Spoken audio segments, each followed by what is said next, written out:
Israel funded Hamas at some point.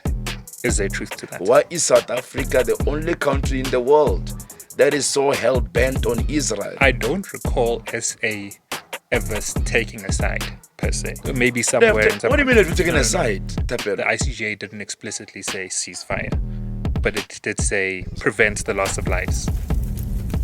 A few days later, there are bombs again.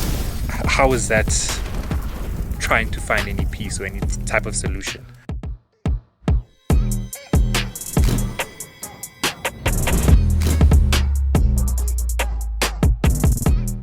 Welcome back to Palatable Politics, a show where we take the complexity out of politics and make it palatable for you.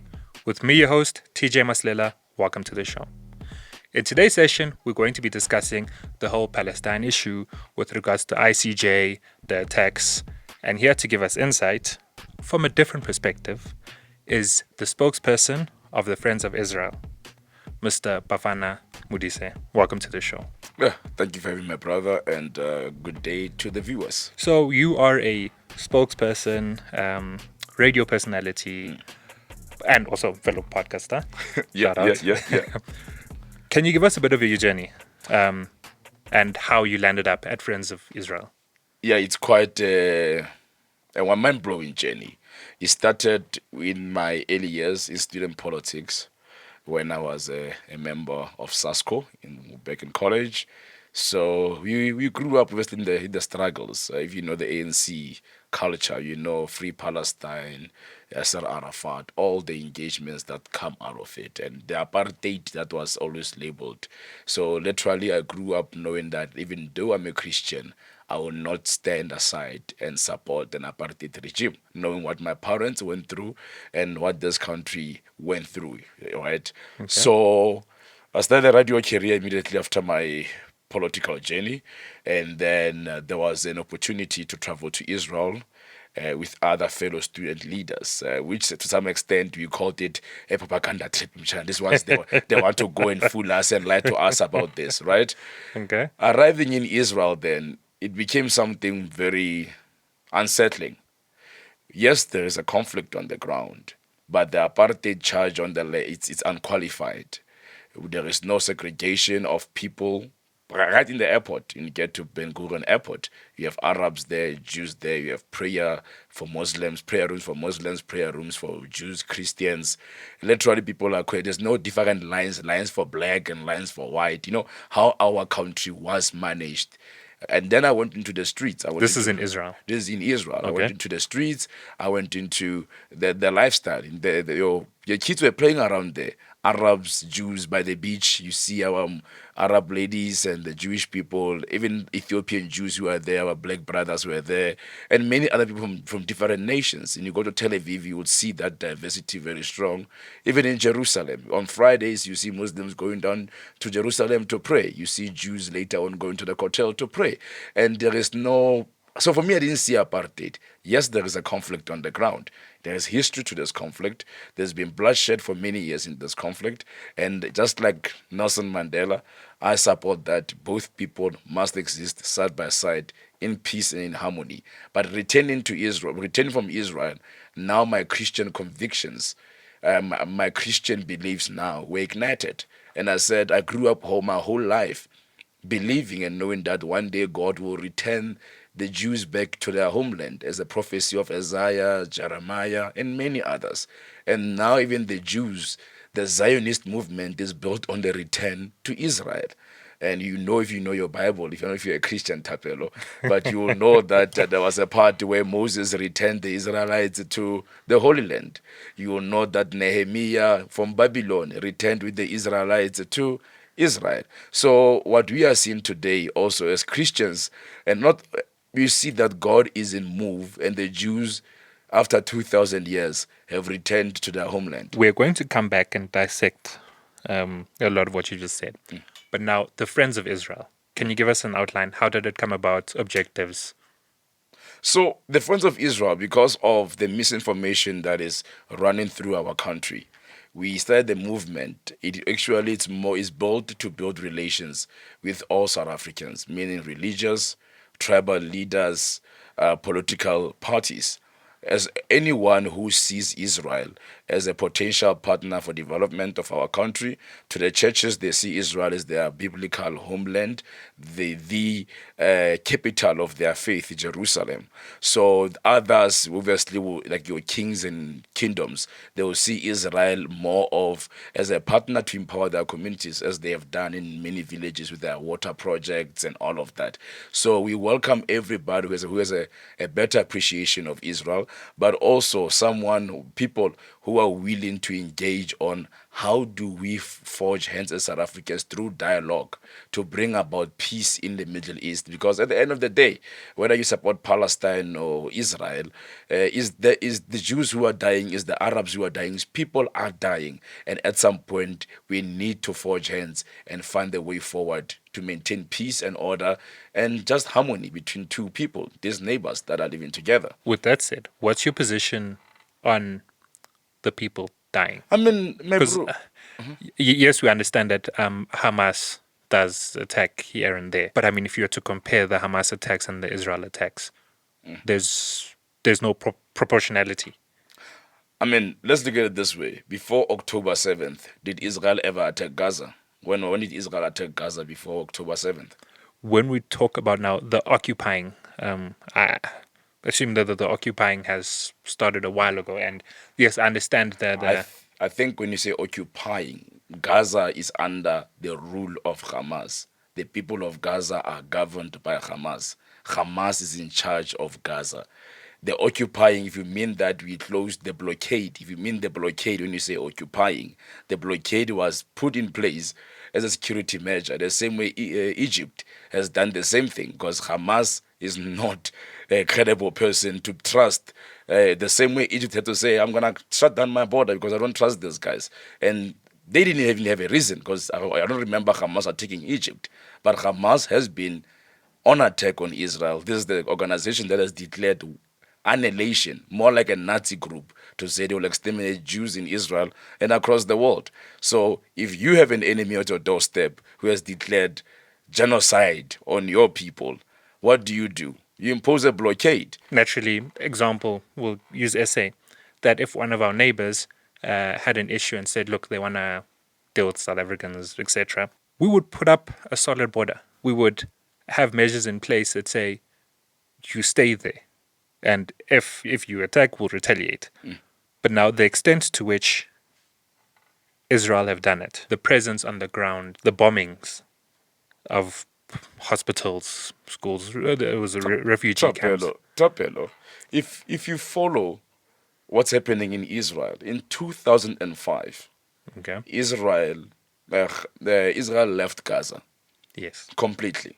And then led to the election. Some people were saying it's going to be the new Singapore. Gaza is going to be the new Singapore. The economy will grow. And now Israel has left Gaza. Freedom has come upon the people of Gaza. It's going to be great. It was a beautiful story. Israel left company houses there. They left industries there.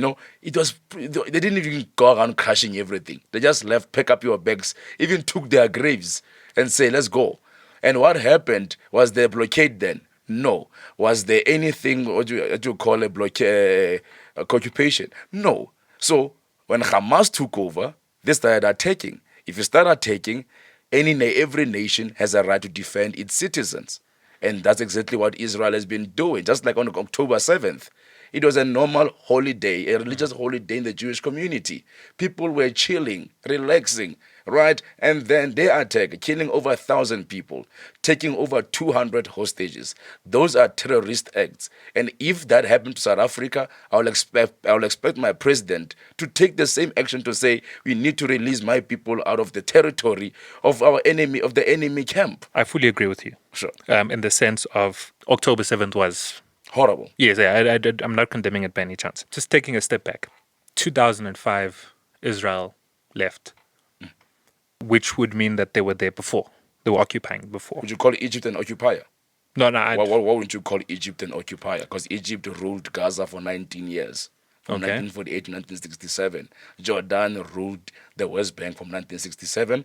From 1948 to 1967, and none of them created a Palestinian state. Actually, they annexed those lands, and there was no one calling them an occupier. Okay, let's define occupying. Yeah, sure. From your side, how would you define occupying and how would you I mean, define what's happening there? no, for me, I would say to Gaza people of Gaza, they need to find a way to deal with Hamas. Why? Because Hamas has always been hell bent on destroying Israel and the Jewish state, right? Yeah, it's in the charter. It's in their charter.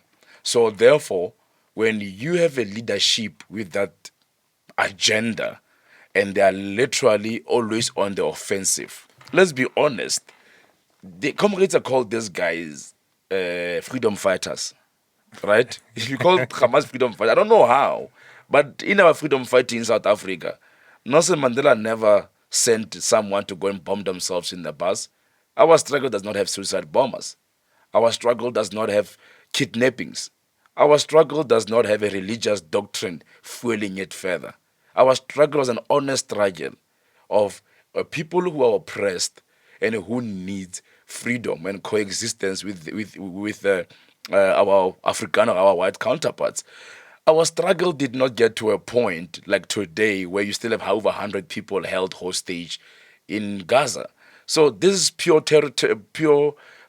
terrorism. But our comrades, I think they call them freedom fighters. And for me, I have a different view on that. I believe that if there was a partner within the Palestinian leadership who was willing to come to party to settle a peace deal, then I'm sure we will be far by now in this conflict. It's been over, probably going to 100 years now, or even more than that. And people have been dying, living in paranoia, living in bombardment and bloodshed. But then it is not ideal for people of the world or for South Africa now to start sailing their history into a conflict that has nothing to do with our history. So before 2005, what would you call what was happening there? What was happening? Yeah, basically you said Israel left Gaza in 2005. Yes, because remember what happened. Gaza was a land, a territory Okay. that was taken from Egypt after the 1967 war.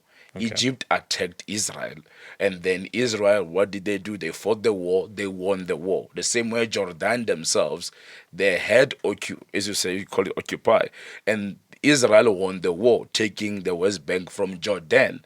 So these were called the disputed territories, right? Egypt didn't said they sign a peace deal with Israel, a land for peace, a peace deal, and then they took back the Sinai Peninsula, but they left Gaza, and Israel took over Gaza and took over the West Bank from Jordan. So therefore, when Ehud, 1993, I think, when I was born, I'm too young. When Which year? 93, the Oslo Accords. Okay. The Oslo Accords was a time whereby now there was some sort of hope that this thing would come to an end. But Yasser Arafat and Yasser Arafat said no to that, right? Ehud Barak in 2008 said, okay, guys, I'll give you Gaza and the West Bank. I'll give them back to you. And East Jerusalem is our capital. And let's create a Palestinian state, right? And they still said no. So the problem is that they want the whole land, and Israel, unfortunately, does not see themselves as people who stole a land from Arabs. They see themselves as the indigenous people of the land who have returned to their home. So until the day the Arab world and the Palestinians accept that Israel exists and they want to live in peace with them, peace will come. But as long as there is still this attempt that one day they will destroy Israel and destroy the Jews and take over the whole land, it's a dream. It will never happen. Okay. On the freedom fighters aspect. Yes. As SA, we had our freedom fighters, and yes, there were bombings, but it was of strategic places and not necessarily casualties. Now, if you as you are same age and you that side in Palestine, Gaza, what would you do? If the situation around you, the bombings, and you and whether it's a Palestine Authority or Hamas, would you fight back? Would you move? What do you propose that they do? Tapelo, in a conflict area, I think the same question you can ask it even to the Israelites to say if you are living in Sderot, just nearer to the Gaza border, I'm sure those kids out there, they feel terrified day in and day out. Anything can happen. They don't Yes. know, right? Even the kids in Gaza, they feel the same thing. Anything can happen at any time. So that's why it's important that you have leadership that is able to negotiate, engage, and bring about peace.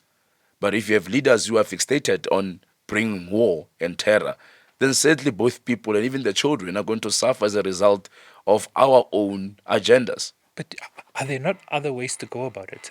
I don't The- think that. Listen, I don't. me and you, we both wish. Trust me, I also wish that there could be a way to target Hamas, whatever. There could be a way that Military operations. right. Ground forces. There could be a way to target. We all wish that there could be a peaceful way, and Arabs and Jews will hold hands together, and there will be peace in the Middle East, and they will pray together in Jerusalem. We all wish that. Sadly, it's not the reality. It's been over almost 100 years today, and that has not materialized. How do you think we could get there? We could get there by having the Arab world, the Arab League, and Arab leaders within the region coming up with a peace plan to work with Israel to say this will be the borders of the new Palestine and this will be our peace deal proposals. Because Israel has tried most peace deals that they've tried to give to the Arab world and Palestinians, and they have not come forward. They don't want the existence of Israel. They don't want the Jewish state standing there. And if they don't want that, sadly, Jews have nowhere to go. They have only one homeland, and that's Israel, and that's where they are today. Yes, and no one disputes that. They can stay there. I mean, it's the land. Yeah, Once- you don't dispute that, but Yeah. some comrades, they will tell you there is no Israel. Okay, fine. But Yeah. it could be done via military operations. No one disputes that. It's the bombing, it's the kids. It's sad. How. It's sad, man. When I went back to the tapes of October 7th, you found children that were literally slit on their throat. Kids. You found grandmothers who were killed, shot in the head. For what? For being Jewish in Israel. And I'm sure there's many people who can look into Gaza and they see kids being picked up, run around in the war-torn area. These things are not normal. They're not. They are not At all, normal and at they should all. never be. And they should never be. And that is why, if we are to be honest with this conflict, if you had to mention the horrible stuff that had took place in Gaza, and I will mention the horrible stuff that happened in Israel. But right now, what is missing? It's a will for peace, a will towards a future where Palestinians and Israelis can live together. But we are not getting that from the other side. What they want to do is to focus on a campaign to demonize Israel, demonize the Jews. And if you do that as a campaign, Jews have no other right, but they will always defend themselves. If you keep on attacking a country, they will keep on attacking back. And I wish they could find a way that they can minimize casualties in that land. And I'm glad that at some point they were trying. They were moving people from the north to the south, trying to target Hamas. But Hamas doesn't even care about its own people. They can shoot rockets from any place. There's no military zone in Gaza where you can say Hamas is shooting rockets. They are shooting rockets in schools, from mosques, from hospitals. How is that even making sense that you claim to be a leader of a people, but you are using your own people, you're putting their lives in line? On the peace element, Yes. moving to the ICJ, which is one of the attempts to reduce Casualties. genocide, etc. And yes, the ICJ didn't explicitly say ceasefire, but it did say prevent the loss of lives. A few days later, there are bombs again. How is that trying to find any peace or any type of solution?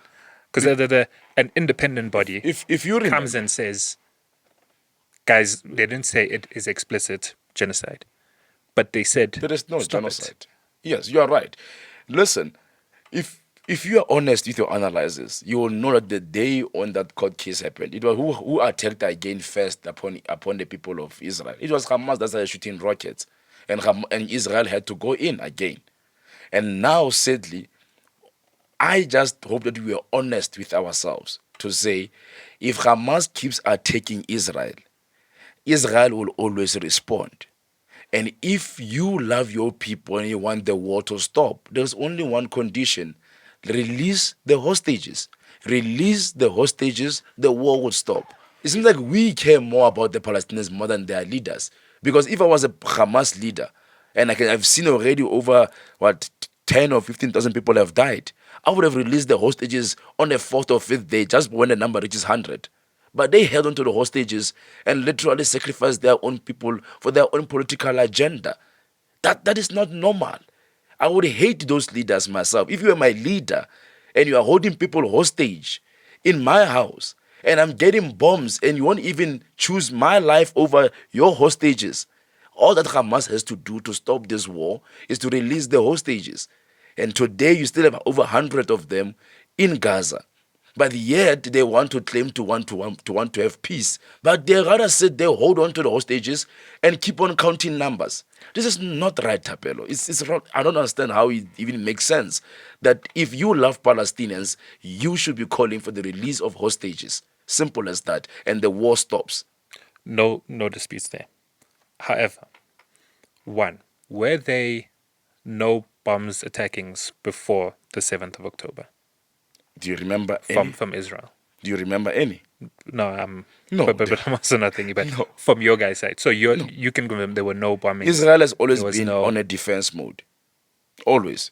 They have never been on the attack mode. We have always been on defense mode. within the Israel border or on the other side of the Israel border. No, within the Israel border. So it's never been on the other side. It's never been in the West Bank or the Gaza. Like I mean, inside. like when you go and throw a bomb, when was the last time Israel? There's never been that. If you see the war happening in the Middle East, it is started either by Palestinian Islamic Jihad in Gaza, or it's either is done by Hamas in the Palestinian Islamic Jihad in the West Bank and Hamas in Gaza. What I'm saying is that it is very clear by now that the might of the Israeli army, these guys, they can't match. And we have seen over the years the retaliation of Israel. Why can't they start looking at better ways of approach to safeguard the lives of their own people, to safeguard the lives of the people that are claiming to be struggling for? Because what I'm saying to you is that the only way here, Tapelo, is to find a peace deal, define the borders of the new Palestinian state, and then move forward, have neighbors. Israel has Arabs living in Israel who have equal rights, who are in parliament, who are voting, who are having a flourishing life. Some of them are even doctors and stuff. So therefore, if Israel can do it, have a diverse country, a democratic state, and everyone is welcome, I'm sure there won't be a problem having a neighbor as a peaceful neighbor next door. With regards to the solution you just put forward, now everyone being within their borders, living their lives, their own democracy, whatever they want to do. Two-state solution, yes. Two-state solution. Israel, as it is now, does it stay like that on the map or does it change? Likewise with Palestine. Is it bigger? Is it smaller? What does this two-state solution look like on the map? I mean, that would be according to the leadership at the time when they meet to discuss the borders of the future of Israel and Palestine. So that one I will leave it to them to discuss on how will they resolve the borderline, the management of control between in and out, the border control, all of that, airspace, military. They will have to engage on that. I don't want to dive into it, but I think if there is a will, there will be a way. For our viewers that are not familiar with the two-state solution, can you just give summary for it? A two-state solution is basically to say you have Israel standing next to a future state of future Palestine, and both of them are independent states working together, collaborating, and flourishing. That's basically it. When you say a future Palestine, does that imply that the current Palestine is not recognized? I would say it's recognized to some extent, but if you can see, it's divided. You have the PA, Palestinian Authority, in the West Bank. It's a political party. The PA is a Palestinian Authority. It's a government. Okay. A political party will be Fatah. Okay. Right? Yes. So therefore, Mahmoud Abbas is the recognized leader of Palestinians and the governor of Palestine. However, he was ambushed in Gaza and he was taken out of Gaza. So basically, the West Bank and Gaza are what we would expect that the Palestinian state will be born from. Those territories will be what will be the future Palestinian state. But here's the problem. None of the Arab leaders, none of the Palestinian leaders have actually accepted those borders. As you know them, they say from the river to the sea, Palestine will be free. So definitely, they don't want even that. They want the whole land. Okay, well, we'll break that down for you guys with a bit of a map so like you have context to it. Israel, they have come out, especially after the ICJ, basically accusing ANC, Hamas, legal arm. Can you walk us through what's happening there? And So where's the link between what's happening there and ANC? This is what happened. Before the attack of what happened in Gaza, okay, let's start this. Israel, on a bigger scale of things, its greatest enemy is Iran, right, in the Middle East. Okay, what's the basis for it? Iran has always said death to America, death to Israel. Okay. So it's religious and also political. All right? That's Iran. Iran is funding Hamas. And not only Hamas, Iran is funding Hezbollah in Lebanon. Okay. Then, therefore, what you have in South Africa, you have a minister who called Hamas after the October 7th attacks and to pledge support or solidarity with the people of Palestine. But Hamas has been classified as a terrorist organization. But in South Africa, it's not classified as that. But internationally, even by the UN, Hamas is classified as a terrorist organization. So how come a minister of a democratic state in the deeper south of Africa has in connection with Hamas? And then you have the same minister traveling to Iran immediately after the attacks. And when she gets to Iran, she pledges support for the people of Palestine in Iran. If you listen to the statement that she gave from the trip, it's not even about Iran, South Africa trade relations and blah, blah, blah.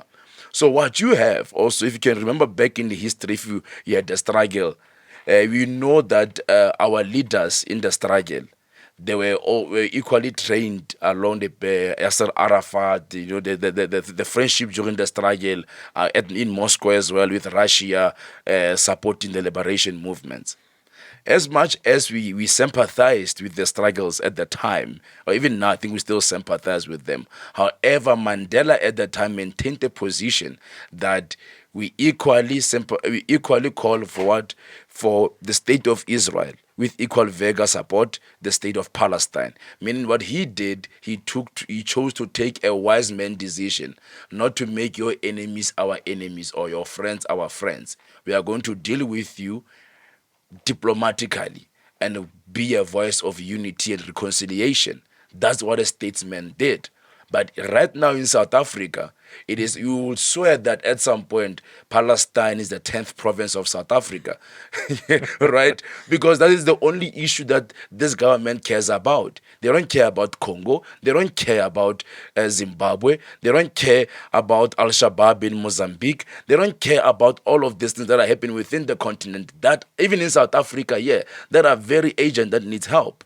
Why? Because this whole project was funded and led by Iran, and that's why communists are benefiting from this campaign. And what I hate the most about it is that people are making millions out of the blood of the people of Palestine, and they're not even willing to start pushing for them to be free from Hamas and to have leaders that can bring about peace at last. All that we are seeing, it's hatred of Jews. Jews should die. Hitler should have killed them all. All of these things are just hateful speeches. So literally, they are using the Palestinian plight to breed a new Nazi. But moving along from that thing, when you look at the ANC right now, the glorious movement of our forefathers, we used to be sober in our foreign policy. We used to have a proper, clear direction. It's our interests, and then we work with the international community, and we call for peace where there is war. We call for reconciliation where there is war. But right now, what we have seen, if it's Ukraine being attacked by Russia, we don't care. We are non-aligned. If it's America, no, we stand with Palestine, or if it's Israel. So even our foreign policy has become factional. We are factional in our approaches. And I feel like the current government should find a way to be a voice of unity, to be the embodiment of Nelson Mandela. South Africans don't hate Israel. South Africans travel to Israel every year. South Africans use Israeli technology. Every church in South Africa talks about Israel every Sunday. You can't expect people to hate Israel. And that's just because we love and stand with Israel. It's not a hatred of Palestinians. No. We are there because we understand the value of Israel from our faith perspective, but also from a trade and a development of the continent perspective. Out of 54 African states, Israel is already dealing with 44 countries in the African continent, and those countries are doing very well. Why is South Africa the only country in the world that is so hell bent on Israel? It's because somebody's paying the bill, and who's paying the bill? You connect the dots. It all starts from Iran going down to these political squabbles. I want to see peace in the Middle East. I want to see people of Palestine stopping and living flourishly, and the bloodshed stopping on Palestine's side and the Israeli side. That's what I want. I don't want to stand and say I stand with Israel while people are dying on the other side, or I stand with Palestine while Jews are dying. It's foolishness. How far would it go? Because at the end of the day, it's not me and you who are going through that. It is the Jews who must live in suicide bombs, who must live in, what do you call this thing, bomb shelters. It is Palestinians who must be running around the city of Gaza trying to find shelter. And yet their very own leaders are billionaires and they've built shelters for themselves in, what do you call that thing, tunnels for themselves to protect themselves, not their own people. How, Okay. Hamas So must be the only freedom fighter organization that has billionaires leading it. SA not so long ago sent 3,000 soldiers to DRC to help with what's happening there. There have been many Intervention. interventions by South African Defense Force.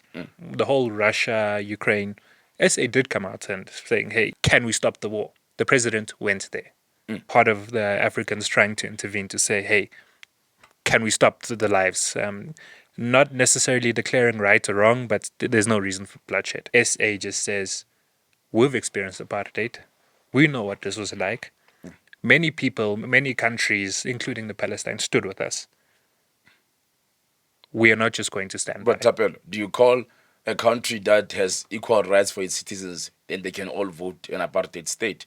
Do you call a country where even Arabs and Muslims are sharing in the same army an apartheid state, where there is equal rights, they are sharing hospitals, sharing schools, all races, not even Arab or Ethiopian or whatever? How is that an apartheid state? This apartheid thing, if you are honest with yourself, it came to South Africa in 2001 at the Durban conference. After 50 years of war between Arabs and Jews in the Middle East, for the first time, South Africa was labeled, or the war was somehow all of a sudden labeled as an apartheid war. This war from 1948 was called an Arab-Israeli war, the Israeli-Arab war. It was an ethnic war. The same way thousands of Jews were kicked out of Arab countries in the 1940s, and the ones in Morocco, Iraq, and many other Arab states.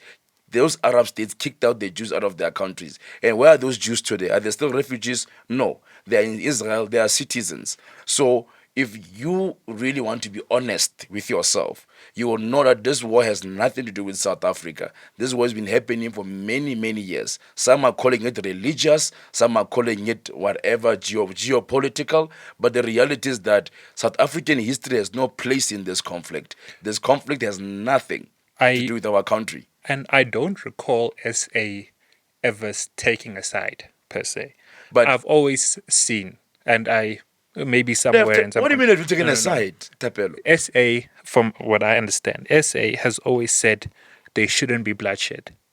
Yes. There shouldn't be a loss of lives. The kids. Tell It's me. always been that. They haven't said no, the Jews must leave, or Arabs must be there.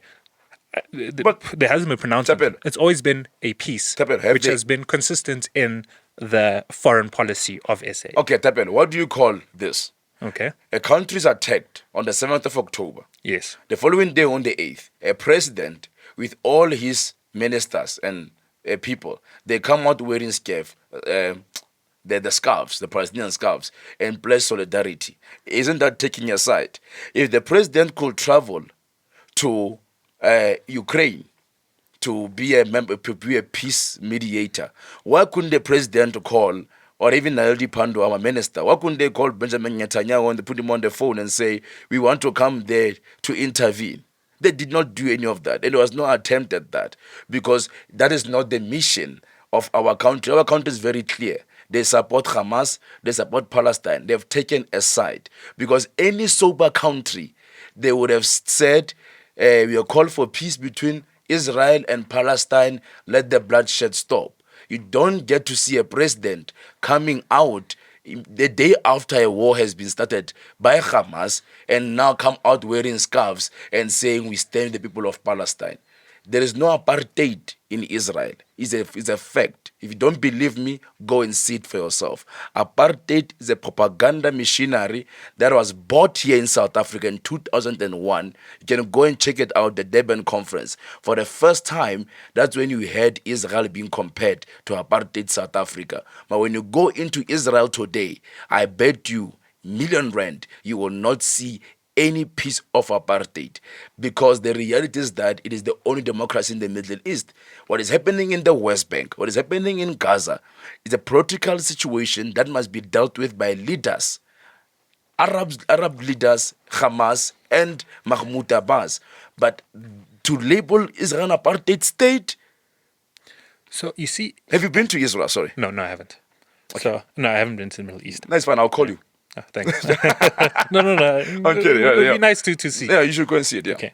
So, what I find interesting about the wording is in general that there's always that Israel isn't an apartheid state, and Palestine is free, and everything's fine there. No, that's not the truth. Not everything is fine. There is a conflict. Okay, fine.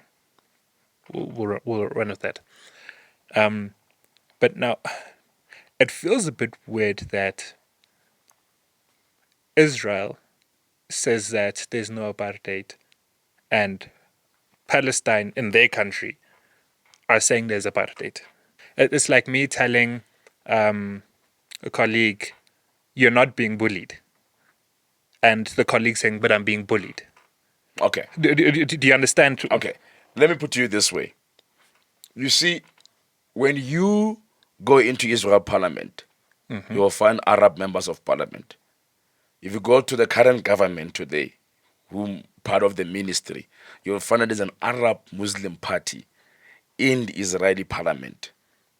That's not apartheid. Okay. So and then now let's cross the border. Okay, sharp. To the Palestine. So side. now we are going into the West Bank.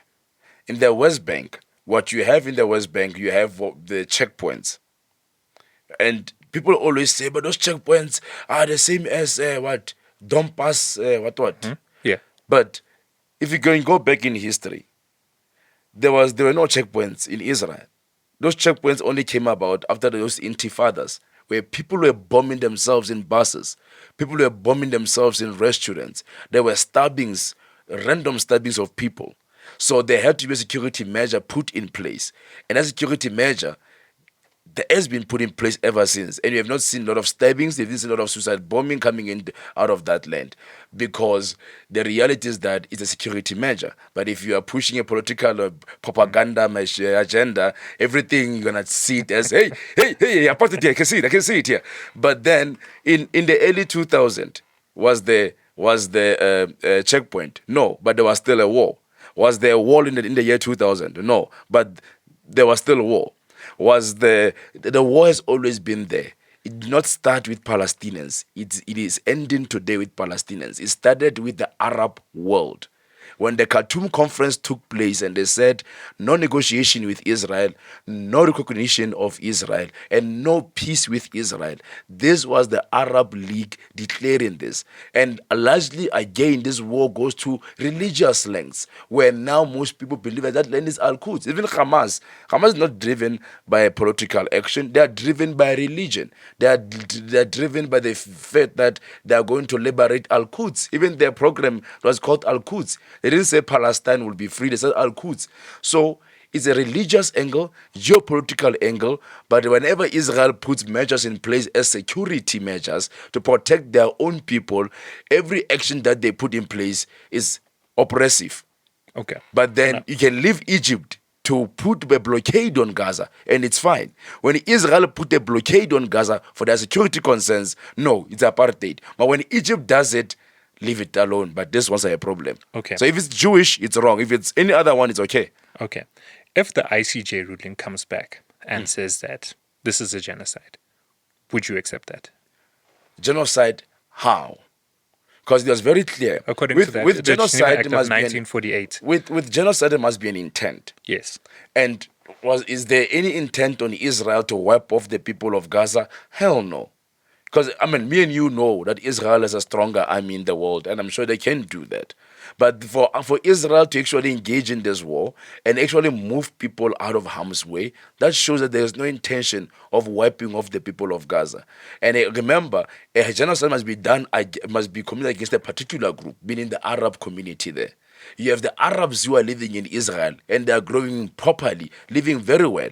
You have also in the West Bank, the Arabs living there, and their attacks never really went to the West Bank. So therefore, there is no intent, there is no targeting of a group, and at the same time, there were preventive measures put in place by the government before even the ICJ. When people were moved from the north to the south, that was to what? To minimize casualties, but to deal with the enemy, which is Hamas.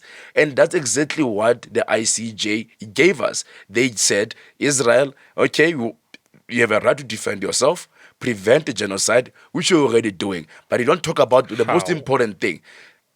Well, how would you say you're preventing?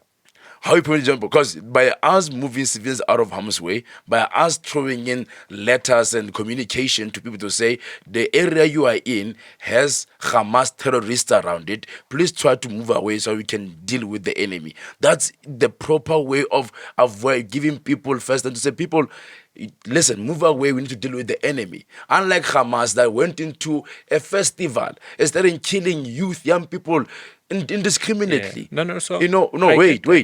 And we had Hamas, the same Hamas that went into homes of old women and children, killing everyone indiscriminately. If you want to talk about genocide, Hamas attempted the genocide on Israel. Hamas has declared genocide on their charter. So therefore, the only people here who should be charged by genocide is those who have intent, which is Hamas, and they did it by killing over 1,000 people in Israel. So if ICJ had to do anything, would be that Hamas must be the ones charged with genocide. And right now, I feel like it's important that the bloodshed stops from either side, and sober leaders get to the table and have coffee and say, how do we safeguard the future of our children in this land? The Genocide Convention, the one of 1942. Yes. It justified or broke down a genocide of basically two things: intent and action. Intent, like saying, can be a religious group, it can be a nationality, it can be just anything that's, and the action would be destruction of property, destruction of. So we can agree that the destruction of property or action parts, that's there via the bombings, etc. Mame, I love the way you said intent, Hamas charter. That's the intent. Yeah. Action, they went into Israel, they killed over 1,000 Israelis. Yeah. So who's guilty of genocide here is Hamas. And my question, I'm not agreeing or disagreeing with you. I understand what you're saying. No. But now the question and What happened? I just gave you a simple thing. No, I understand. But Yes. the thing is, Hamas isn't the one, or Palestine isn't the one in the docket, or they aren't the ones where that have been taken to the ICJ. Israel didn't say, "Hey, these guys are in breach of international convention. let's take them to the court, and then let's pursue a non-violent solution. The So, ICJ was not blind to not charge Israel with genocide because they know there is no genocide. But rather, what they called for was to say, and even though you're in a war zone, yeah, prevent casualties that could lead to a genocide. Prevent it. And it's exactly what Israelis have been doing to an extent where they were even taking some people from Gaza to hospitals in Israel to offer aid. Okay. So, therefore, if it comes to a point of who cares more about not committing war crimes, it's Israel because Hamas doesn't care. Hamas just shot over thousands of rockets into Israel on the 7th of October. Is there intent from Hamas? Yes, there is intent because their charter says it and they say it all the time. Yes. Was there action by Hamas? Yes, there was Yes. action. They killed over 1,000 people on the 7th of October and took 200 hostages. So, again, the ICJ you talk about called for the release of hostages. Yes. That South Africa has been mum about. They have not even said to people, hey, I'll take according that. to the Yeah, judgment. I haven't seen it. I can agree with that. Yeah, Hamas, South African government has not called for the release of hostages of Israelis from Hamas, because to them that part in the judgment is the one that they hate. The part where because they didn't win anything. They came out there literally with nothing. Because they didn't get the genocide charge. Secondly, they didn't get the ceasefire. Thirdly, they were even told to go and call for the release of hostages. This government, this country, has not called for the release of any hostages out of Gaza. But what they have done, they've always been waiting for Israel to do a mistake, as like the security guards of Israel to come, hey, we saw you yesterday. What did you do there?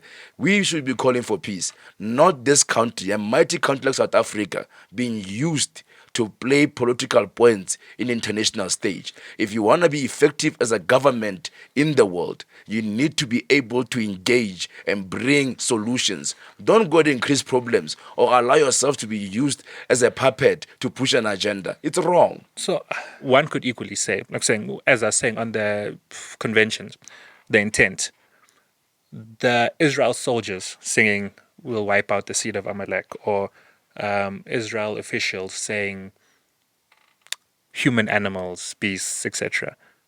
All of those things could be seen, but we're not going to agree. It's a two-way story.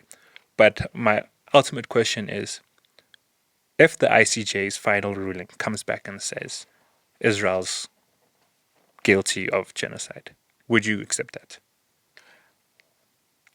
Based on what's happening now, no, I wouldn't accept that because there's no intent. Genocide is qualified by intent and action, meaning intention first and action. Okay. Israel has not in any way targeted civilians or a group of people. They've been very clear from the beginning.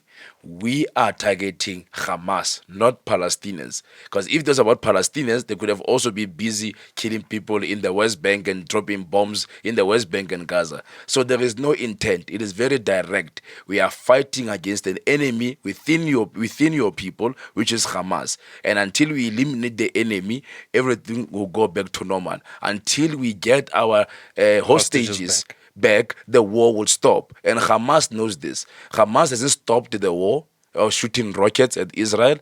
Hamas has not released the hostages. So if they are not willing to do these two things, then they don't love or they hate Israel more than they love their people. And it's scary. Okay. Let's agree to disagree. Now, the last point, the funding aspect. We've spoken about dots were created that funding is going to ANC, funding is, etc. from Iran.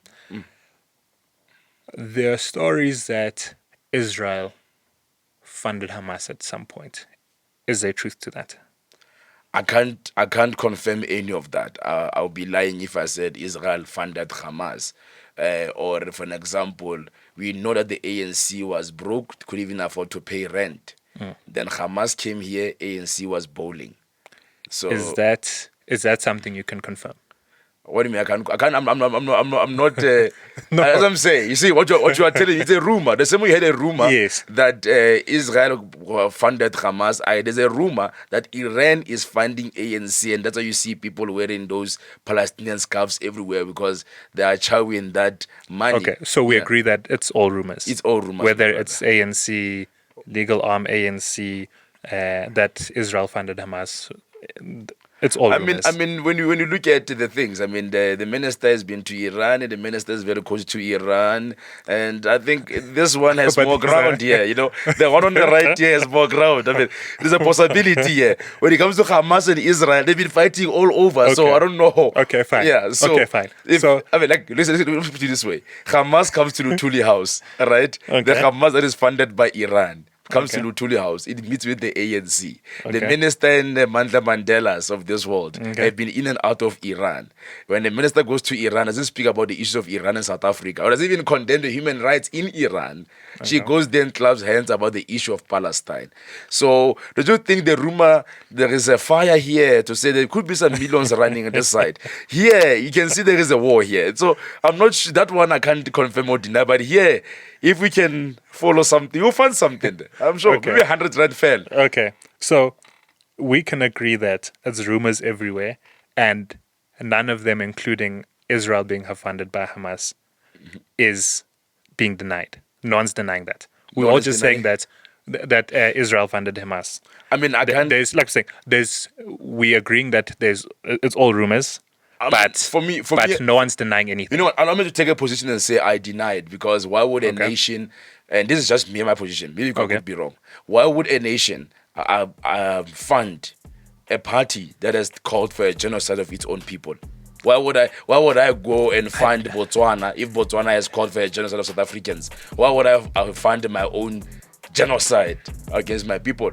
Just like the same way there are rumors that the USA funded Al Qaeda, but like I say, it's all rumors. But it's some of the things we don't understand, and we'll never know. I mean, we don't know what happens in corners. But nonetheless, thank you for coming through. It's been a very fruitful chat, and when there are developments, I hope you're going to be as welcoming and as receptive as you have been. Guys, you've heard it for yourselves. Share your inputs, share your views, comment, like, subscribe, follow. Thanks for having us. My brother. Thank you. See you next week. Same place, same time.